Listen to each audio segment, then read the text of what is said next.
আমাদের আপন বলে কেউ নাই। আপনি যাকে আপন মনে করেন না কেন, আমাদের সম্পর্ক আছে বাবার সাথে, মায়ের সাথে, স্ত্রী সন্তানদের সবার সাথে, আমাদের হক আছে, অধিকার আছে, সব ঠিক আছে। বিশ্বাস করেন আল্লাহ ছাড়া আপন বলে আপনার কেউ নাই। এই যে গার্লফ্রেন্ডকে আপন মনে হয়, এরা আপন না। স্ত্রী সন্তানদেরকে খুব আপন মনে হয়, আপনার মৃত্যুর পর 40 দিন সময় লাগবে না সব ভুলে যেতে। পিতামাতা, ভাই বোন সবাইকে আপন মনে হচ্ছে। পিতামাতার স্থান বাবা মার পরে, আল্লাহ রসুলের পরে, সেটা ঠিক আছে, তো আপন আল্লাহ ছাড়া তারা নন। আপনি তাদের মনোপুতভাবে নিজে প্রতিষ্ঠিত হতে পারবেন না, তারা আপনাকে চিনবে না। বলবো সারাটা জীবন তোর পিছনে এত টাকা ঢাললাম, কি করলি? কিচ্ছু করতে পারলি না। আবার এখন যারা পিতামাতা হয়েছেন, সন্তানদেরকে আপন মনে হচ্ছে, দেখবেন এই সন্তানকে আপনি আপনার মনোপুতভাবে সম্পত্তি দিতে পারবেন না, ভরণ পোষণ দিতে পারবেন না। এই সন্তান বড় হয়ে আপনাকে বৃদ্ধাশ্রমে পাঠিয়ে দিতে পারে, নাউজুবিল্লাহ। অথবা আপনার সাথে এই সন্তানই খারাপ ব্যবহার করবে। আপন মনে হচ্ছে? আল্লাহ ছাড়া কেউ আপন না।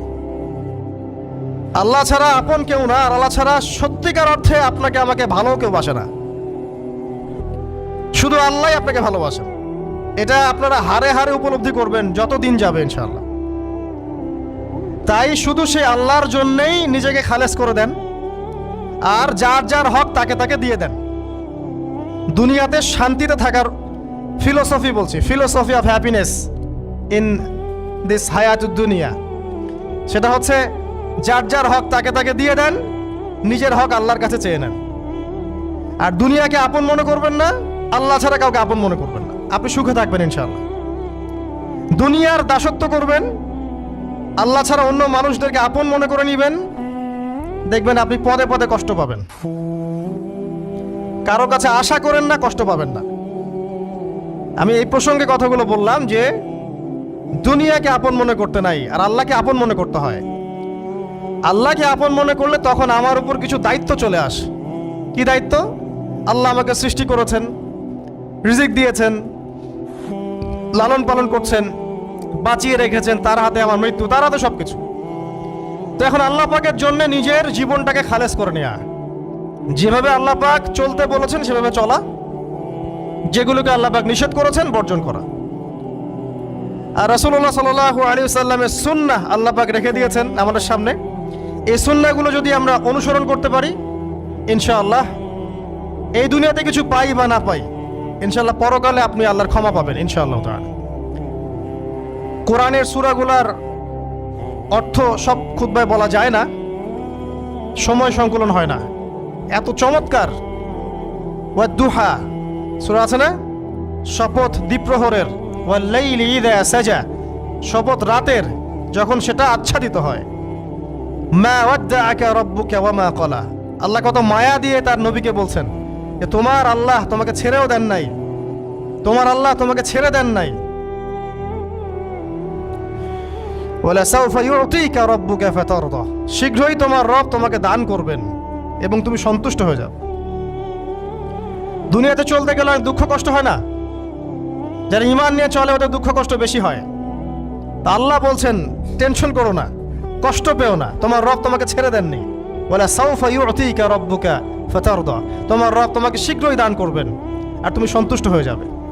আলাম ইয়াজিদকা ইয়াতীমান ফাআওয়া, আল্লাহ বলছেন আল্লাহ কি তোমাকে ইয়েতিম রূপে পাননি, এরপর আল্লাহ কি তোমাকে প্রতিপালন করে বড় করেননি? ওয়াজাদাকা দাল্লান ফাহাদা, আল্লাহ কি তোমাকে পথভ্রষ্ট পান নাই, তোমাকে আল্লাহ পাক হেদায়েত দেন নাই? তো আল্লাহ যে এগুলো করেছেন সে আল্লাহ তোমাকে পরকালে ইনশাআল্লাহ ভালো রাখবেন। ফাআম্মাল ইয়াতীমা ফালা তাকহার, তো তুমি এতিমদের প্রতি কঠোর হয়ো না।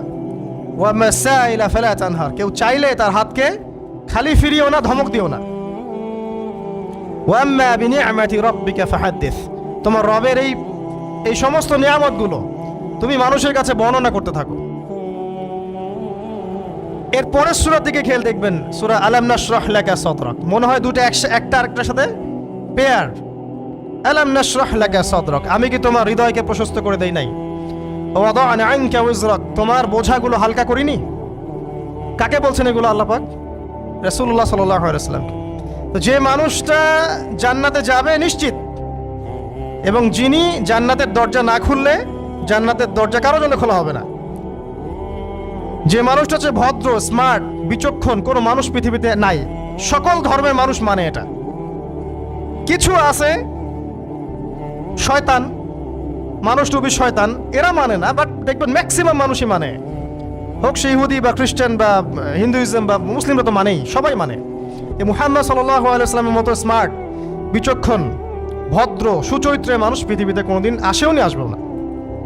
তো সেই নবীর জীবনটা আপনি পড়ে দেখবেন, আর রাহিকুল মাখতুম বইটা, যে চড়াই আর উতরাই, খালি দুঃখ, কষ্ট, যন্ত্রণা, লাঞ্ছনা, কন্টিনিউয়াসলি। আমাদের নবী সাল্লাল্লাহু আলাইহি ওয়াসাল্লাম তো 1 মাস শান্তিতে ঘুমানো নাই নবী হওয়ার পরে।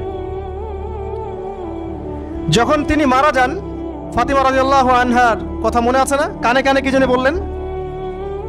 তখন আমাদের নবী একটা কথা বলেছিলেন, আমি এই বয়সে সে কথাটা বুঝি, মাদ্রাসা লাইফে, ইউনিভার্সিটি লাইফে বুঝিনি। নবীজি বলেছিলেন তার